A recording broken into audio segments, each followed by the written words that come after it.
Here we are again, Geometry Section 3.5, Proving Lines Parallel.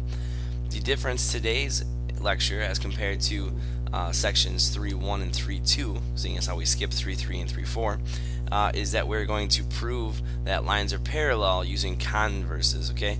We talked about in Section 3.1 and 3.2 about angles when they're cut by transversals, and then we talked about in 3.2 where if you have parallel lines and angles are congruent. Today we're going to talk if we have angles that are congruent, we can prove then that we have parallel lines. Corresponding angles converse states if two lines are cut by a transversal so that the corresponding angles are congruent, then the lines are parallel. Okay, so if angle 1 and angle 2 are congruent, then we can imply that the lines M and N are parallel. So this is different than what we had for 3.2. 3.2 stated that if we have M and N parallel, then we know that the angles are congruent. Here we're going backwards with the converse. Converse says if we have the angles congruent, then we know that the lines are parallel. Okay, so in your head you kind of want to put it in the background where if you're trying to prove angles congruent, you have to have parallel lines, and if you're trying to prove parallel lines, you have to have angles that are congruent. That goes back and forth. So similarly then, as compared to our 3.2 lecture, we're going to go through each one of the types of angles with parallel lines, and we have a converse that goes with it. So we have the alternate interior angles converse. If two lines are cut by a transversal so that the alternate interior angles are congruent, then the lines are parallel. So here, if angle 1 is congruent to angle 2, then we can imply that line M is parallel to line N. The converse of the alternate interior angles state that we have those two lines being parallel. Continuing with angle converses. Consecutive interior angles converse. If two lines are cut by transversal so that the consecutive interior angles are supplementary, then the lines are parallel. Example picture: if measure of angle 1 plus measure of angle 2 equals 180 degrees, then line M is parallel to N. Okay, so we have the congruencies, we also have the supplementary theorems that are occurring here with the converse. Lastly, then we have the alternate exterior angles converse, which states if two lines are cut by a transversal so that the alternate exterior angles are congruent, then the lines are parallel. So here we have 1 and 2 being alternate exterior angles. We have them being congruent. If they're congruent, we know by the converse then that the two lines M and N are parallel to each other. So now let's use those and let's prove some lines parallel. Okay. Given that angle 1 is congruent to angle 3, is it possible to prove that any of the lines shown are parallel? If so, state the postular theorem that justifies your answer. We have angle 1. We have angle 3. It says that they're congruent. You have to ask yourself what's the relationship and what lines are being cut. I would say that angle A and angle B are the two lines that exist and that it's cut by that line in the middle of transversal. I would say 1 and 3 are in the same spots, so therefore they're in corresponding spots. And seeing as how they're congruent, we would say yes, it's possible to prove that two lines are parallel. The two lines that we could say that are parallel would be A and B, and the reason would be the corresponding angles converse. Okay, 1 and 3 are corresponding angles of lines A and B. So since they're congruent, A and B are parallel by the converse of the corresponding angles postulate. Okay, and I say corresponding angles converse. Okay, either way will work out just fine. But we have to know the relationship between the angles and the lines and whether or not they're congruent. Similar type question here. Given that the measure of angle 1 is equal to 103 and that the measure of angle 4 is equal to 100 degrees, is it possible to prove that any of the lines shown are parallel? If so, state the postulate or theorem that justifies it. Well, if I know that the measure of angle 1 is equal to 3 and the measure of angle 4 is equal to 100, would I have a relationship with 2 or 3? Well, you'd say, yeah, maybe 1 and 3 are corresponding angles and 2 and 4 are consecutive interior. that is the case, that that is true. However, it's not defined that A and B or B and C or even A and C are parallel. So I can't make the assumption that the angles are going to be congruent. I can't assume that 1 and 3 are going to be congruent, and I also can't assume that 2 and 4 are going to equal 180 degrees. So I really have no conclusions that can be drawn from this statement. So therefore, I can't really prove that I have that. Okay, the best that I have is that 1 and 4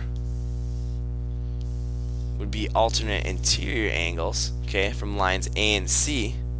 So seeing as how I don't have a relationship there with the middle angles, I could say that 100 is equal to 103. If that was true, they would be parallel. However, it's not true. Okay, so since 1 is not congruent to 4, I can't prove that I have those two lines A and C being congruent to one another. Okay, I don't have relationships going through there. I can't make a statement that they're congruent, so therefore the lines are not parallel.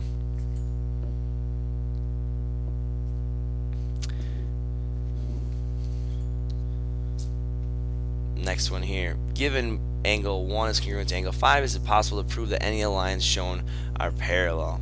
So angle 1 is congruent to angle 5. I have line L and line N that has relation between the two of them. I can kind of cancel out this middle section here. And if I look at angle 1 and angle 5, they would be in corresponding parts. Since they're congruent, I could show then that yes, I have two lines that are parallel. And those lines would be L and N, and the reason would be the corresponding angles converse, and that would be letter A.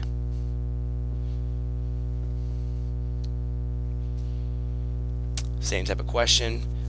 Have angle 4 be 105 and angle 5 being 70. Is it possible to prove any of the angles parallel, or any of the lines parallel here? Well, I could look at M and N. If somehow 4 and 5 were supplementary to one another, then I could show that M and N would be parallel. However, 4 plus 5, the angles anyways, is 175, and it's not 180 degrees, so therefore it is not possible, D, to prove that any of the lines are parallel. Alright, proof, alternate interior angles converse. So I'm trying to prove that I have parallel lines. Okay, given I have angle 1 and angle 2 being congruent, so angle 1 is congruent to angle 2, and I need to prove that the lines are parallel. As always, I start with my given. Angle 1 is congruent to angle 2, given. I could make notes that I have a relation between angles 2 and angle 3. Okay, going through. The reason why I have a relation between angle 2 and angle 3 and why they're congruent to each other is 2 and 3 are vertical angles. So by the vertical angles theorem, okay, I have those two being congruent. I can see here, I have a little connection between the two angles here, 2 and 2, the green circles. If 1 is congruent to 2 and 2 is congruent to 3, then I can make the statement that 1 is congruent to 3 by the transitive property. If I know that 1 is congruent to 3, okay, I have my two green ones here. If 1 is congruent to 3 and 1 and 3 are corresponding angles, then I can prove that M and N are parallel by the corresponding angles converse. Okay, I can't use the alternate interior angles converse to prove it. However, I can prove with other converses, and seeing as how I have 1 and 3 being the same spot, I can use the corresponding angles converse to hold true, now that I showed that 1 and 3 are congruent. Same idea here with the proof. Consecutive interior angles converse. Given 4 and 5 are supplementary, prove that M and N are parallel. So I have 4 and 5. Okay, these two right here equaling 180 degrees. I need to show that I have M and N being parallel. Okay, this one's going to take a little bit more work to kind of push out a solution. If I know that 4 and 5 are supplementary, okay, that's the given. I know some stuff that about their measurements and things like that. If I know that 4 and 5 are supplementary, Okay, I know I have to equal 180 degrees. Similarly, my next statement, 5 and 6 are supplementary, these two angles, okay, because they are a linear pair. Okay, and a linear pair then would mean definition of supplementary angles. If I have a linear pair, you're supplementary. If you're supplementary, you are a linear pair going through. Well, thinking back to a obscure definition we talked about a couple lectures ago, if I have 4 and 5 being supplementary and 5 and 6 being supplementary, then I can state that 4 is congruent to 6 by the definition of congruent supplements. So that was that one lecture we talked about definition of congruent supplements, that if you have an angle that's supplementary to two different angles, then those angles have to be congruent. And this is great. If 6 and 4 are congruent to each other, that means then that the two lines have to be parallel, because 4 and 6 are alternate interior angles, and by alternate interior angle converse, I can show then that the two lines M and N are parallel to one another.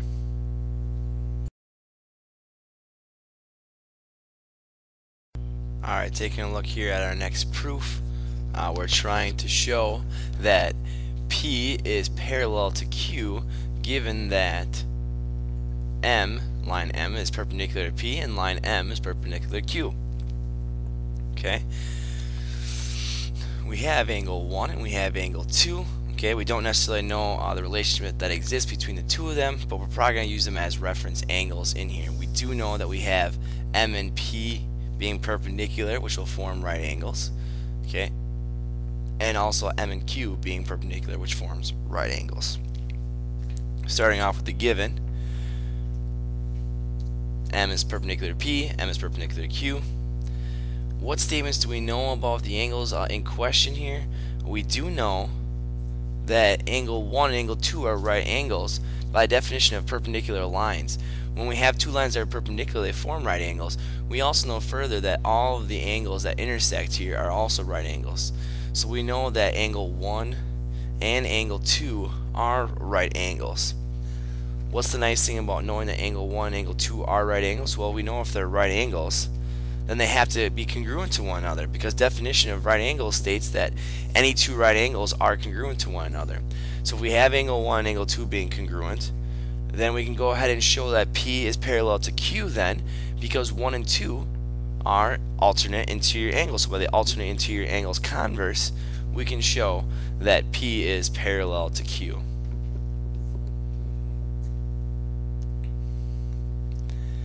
Alright, find the value of x that makes M parallel to N. So now we're going to go ahead and work backwards. If we can show that the two angles are congruent using and then converses, then we'll show the parallel, we're going to assume that they're parallel and figure out what values of x would make it true that M and N are parallel to one another. So I have here 2x plus 1 and 3x minus 5. Those angles are alternate interior angles. And if we want to show that M and N are parallel, we need to make sure that those two angles are equal to each other. So then to find the value of x that makes that true, we can set those two expressions equal to each other. So we have 2x plus 1 is equal to 3x minus 5. We have x equal to 6 then. After we solve, we can subtract 2x on both sides and add 5. Similarly, over here on the right, we have x and we have 4x.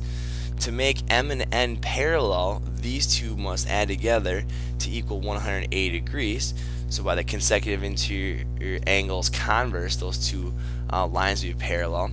So then I can write an expression that states that x plus 4x equals 180. And we can solve then, dividing by 5 on both sides after we add the x and the 4x together, that x must be 36. So to find the value of x that makes M and N parallel again, we have to assume that the angles are either going to be congruent or supplementary depending on the situation that we have set forth. Alright, question says find x so that GH is parallel to RS. So a similar situation that we just had. We want to show that GH and RS are parallel. So we want this line and this line here to be parallel. We have our transversal. We notice that this angle and this angle are in question.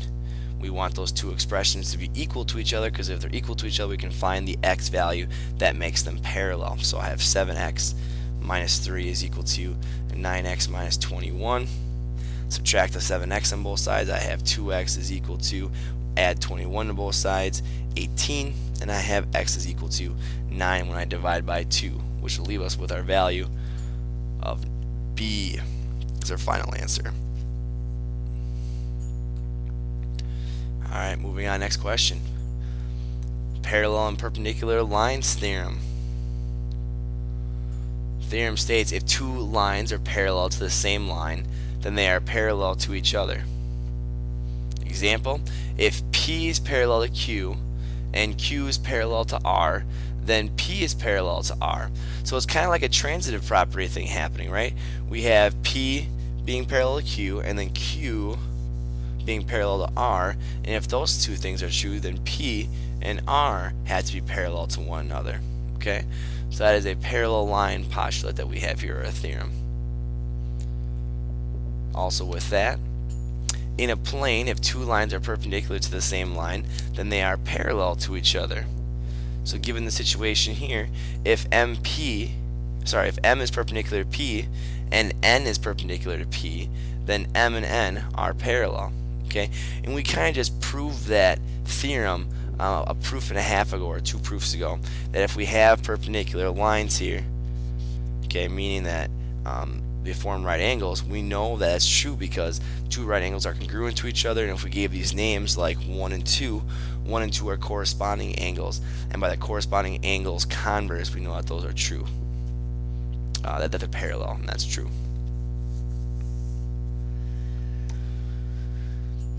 Alright, let's prove that statement we just talked about. M is parallel to N, given, and then N is parallel to K. Prove that M is parallel to K. So we can't use that theorem to prove this. However, we have some reference angles that we can use to help us prove going through. So stating the given, we know that M is parallel to N and N is parallel to K.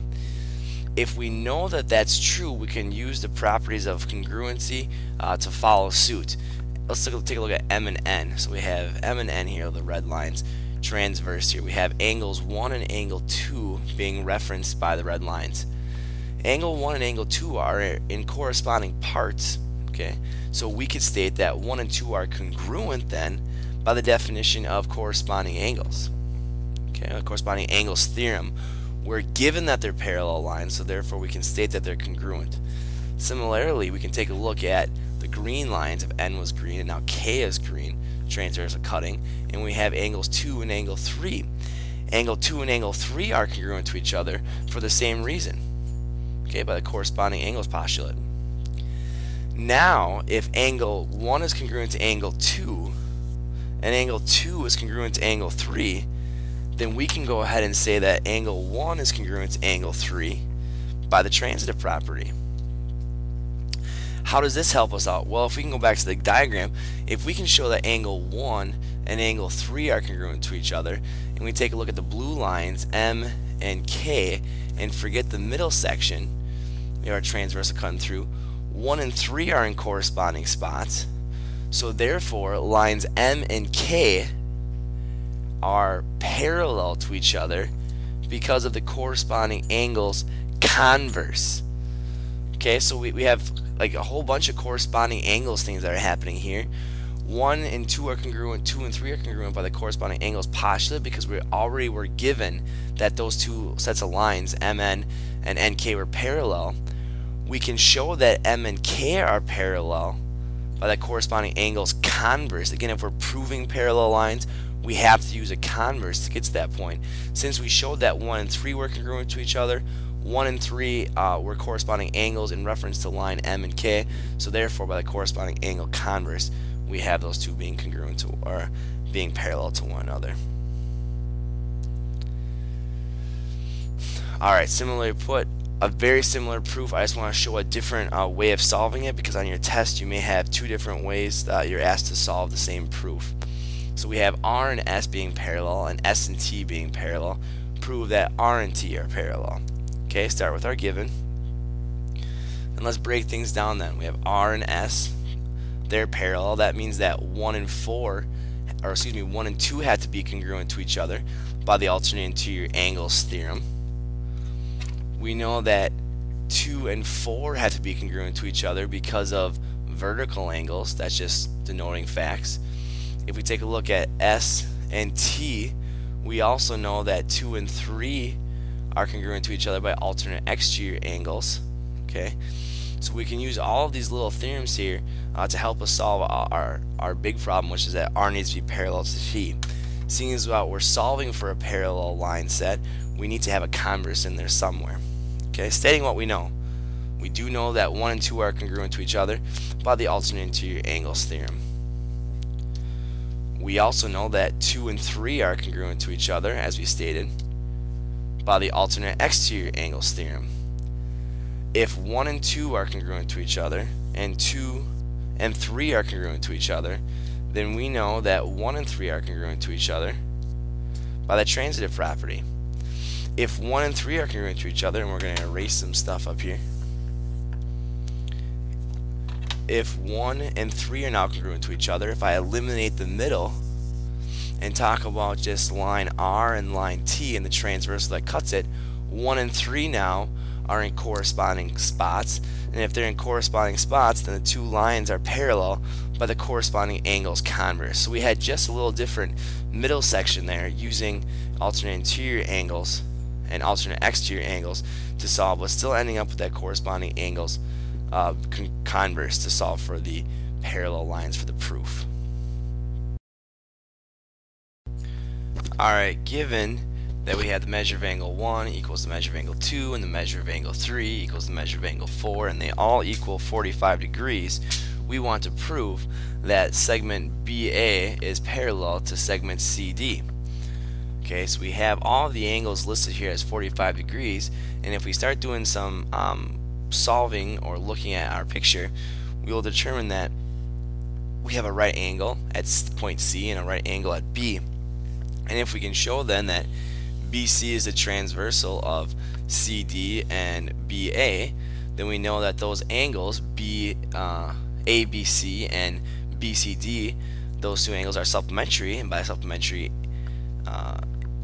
by the consecutive interior angles converse, then we can show that those two are parallel. Okay, so let's walk through some of those steps here.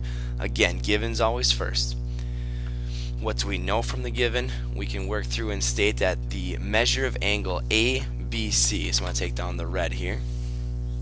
Okay, the measure of angle point A to B to C, that's this angle here, is equal to the measure of angle 1 plus the measure of angle 2.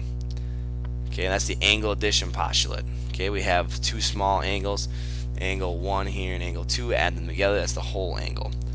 Similarly to that, we have BCD, so B to C to D, that would be this angle, is equal to the measure of angle 3 plus the measure of angle 4, angle addition postulate. If we have all of those angles in there, we have no problem stating that the measure of angle ABC is equal to 90 and the measure of angle BCD is equal to 90 by the substitution property, right? If they all equal 45, then we're just replacing 45 here and here and here and here, and we can take all those, add them together, and they both equal 90 degrees then. So I know that we have measure of angle ABC is 90 degrees and the measure of angle BCD is equal to 90 degrees. That's good, because then ABC and BCD are right angles by the definition of right angles, because they both equal 90. And if they're right angles, then I know that BA is perpendicular to BC, and also BC is perpendicular to CD, okay, by the definition of perpendicular lines. And if I have BA perpendicular, BA here perpendicular to BC, and I have BC perpendicular to CD, then I know that the two lines have to be parallel by what we just talked about, the definition of perpendiculars. If I have a line perpendicular to another line, then those two lines that are perpendicular to that singular line have to be parallel to one another. Okay, and that's one way to solve going through.